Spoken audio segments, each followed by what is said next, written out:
Город замер в ожидании весны, которая все не приходила. По улицам ветер гнал колючий снег, а серые многоэтажки казались мрачными крепостями. На окраине, где заборы заводов и оживленная трасса встречались, лежало существо. Ее позже назовут Альма, имя короткое и красивое. А пока это был просто серый комок шерсти, замерзающий на грязной обочине.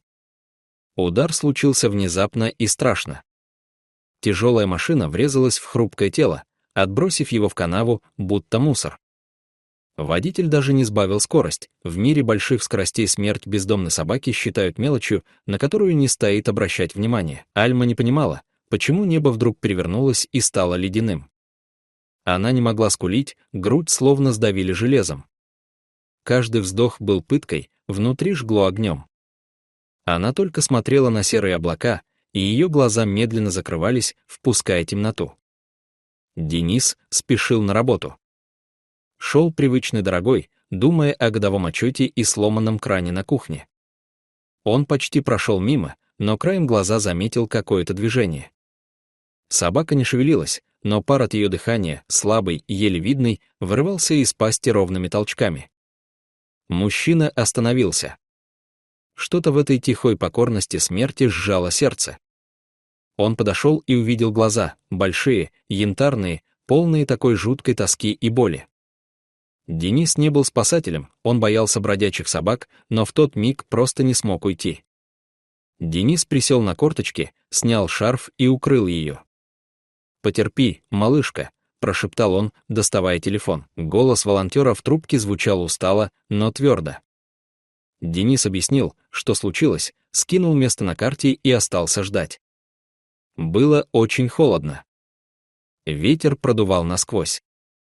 Но он не мог уйти. Каждый раз, когда он делал шаг в сторону, собака начинала слабо скулить.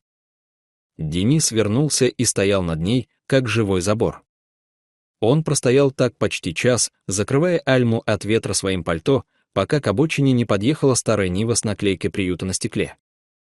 Из машины выскочили двое, коренастый мужчина в куртке и девушка с красными от холода щеками. Они быстро, но осторожно погрузили Альму на носилки. Денис поехал с ними, в ветклинике время будто остановилось. Главный врач, Петр Николаевич, человек, видевший за свою жизнь тысячи смертей и сотни чудес, осмотрел Альму за несколько минут. Он был спокоен, но Денис заметил, как дрожат его пальцы. Тяжелые травмы. Шок. Давление падает, четко, без лишних слов командовал он. Готовьте операционную. На рентген нет времени, несите аппарат сюда. Пока ждали аппарат, Денис стоял в коридоре и слушал, как за стеной что-то громко стучало, звенело, кто-то отдавал приказы. Медсестра принесла кружку с чаем, но он не мог пить, в горле стоял ком. Снимки показали страшное. Удар был такой силы, что внутренности собаки перемешались. Врачи увидели то, что назвали чудом выживания, разорванный мочевой пузырь и желудок. Содержимое начало вытекать в живот. Это был приговор. Любая другая собака умерла бы за час, но Альма почему-то держалась. Петр Николаевич вышел и сказал прямо: шансов мало. Операция сложная. Но она борется. Операция длилась очень долго. 5 часов хирурги, склонившись над израненным телом, буквально по кусочкам собирали жизнь.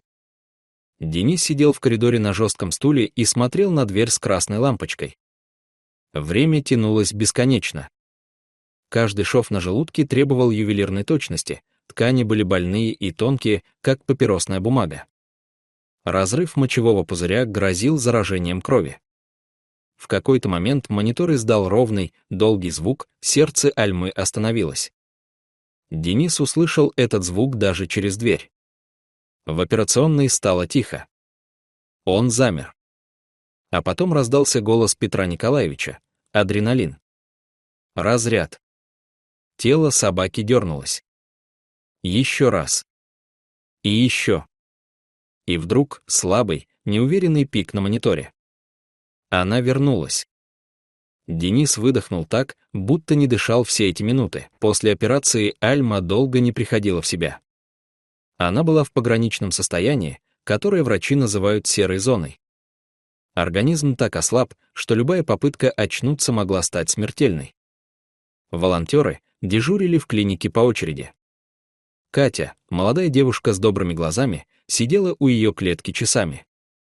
Она рассказывала собаке, как красиво летом, когда цветут яблони, и как много людей сейчас переживают за нее в соцсетях. Денис тоже приходил каждый день после работы. Он гладил Альму через прутья клетки и говорил ей: «Ты сильная, ты справишься». Когда Альма наконец открыла глаза, радость была недолгой. Она не могла дышать. Травма груди и отек легких не давали ей воздуха. Слизистые стали пугающего синего цвета. Каждое движение ребер приносило жуткую боль. «У нее нет сил даже на вдох», — сказал дежурный врач. Денис смотрел, как тяжело поднимается ее грудь, и понимал, мы можем все это потерять. Альму положили в кислородную камеру, прозрачный ящик, куда подавался чистый кислород. Там, за прозрачным стеклом, она провела первые 3 суток. Странно было смотреть, крупная собака, запертая в пластиковом кубе, ловит ртом воздух. Кислород стал ее единственным лекарством, которое давало клеткам шанс восстановиться. Мы с Катей по очереди сидели рядом с камерой. Денис читал вслух книжку, которую случайно захватил из дома. Не зная, помогало ли это Альме, но ему казалось, что когда она слышит его голос, ее дыхание становится ровнее. На 4-й день врачи разрешили вынуть ее из камеры на несколько часов. Альма попыталась встать, но лапы подкашивались. Она была слабее котенка. А еще ей нельзя было есть, швы на желудке могли разойтись. Целую неделю она только пила воду и получала лекарства через капельницу.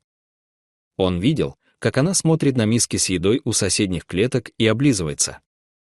Это было тяжело, смотреть, как живое существо голодает, но нельзя дать ни кусочка. На 8-й день Петр Николаевич сказал: «Попробуем». Медсестра принесла пюре, мягкого, жидкого, безвкусного. Альма съела это за 3 секунды и стала искать добавку.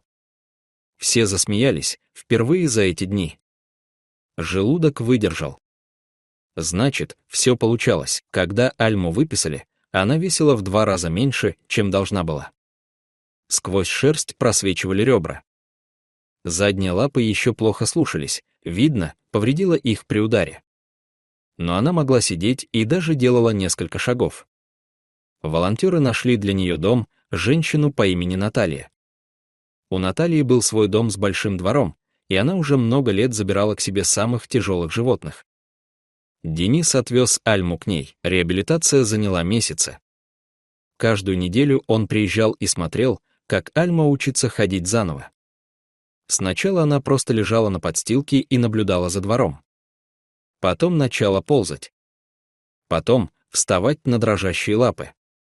Наталья придумала для нее специальную перевязь из старого полотенца. Она поддерживала ее под живот, пока Альма делала первые шаги. Однажды, когда Денис приехал, Наталья встретила его у ворот с широкой улыбкой. «Смотри», — сказала она и открыла калитку.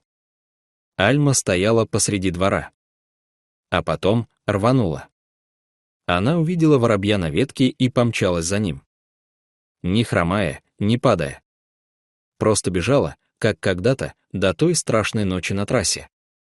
Мужчина не сдержался и заплакал. Теперь Альма живет у Натальи. Денис навещает ее каждые выходные. Она здоровая, сильная собака с густой шерстью и мудрым взглядом. Только шрамы на животе напоминают о том, что было. Да еще хромает чуть-чуть, когда на улице сыро. Денис с ней часто сидит на крыльце, гладит ее за ухом. Иногда Денис думает, ведь он мог пройти мимо. Не заметить, не остановиться.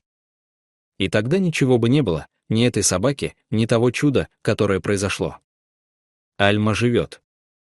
И вместе с ней живет вера в то, что даже в самом холодном городе всегда найдется место для тепла, такого сильного, что оно может вернуть с того света. Дорогие зрители, что вы думаете об этой истории? Расскажите, пожалуйста, в комментариях. А если вам понравилось это видео, то ставьте лайк и подписывайтесь на наш канал. Благодарим вас за просмотр. Желаем хорошего настроения и добра. До новых встреч!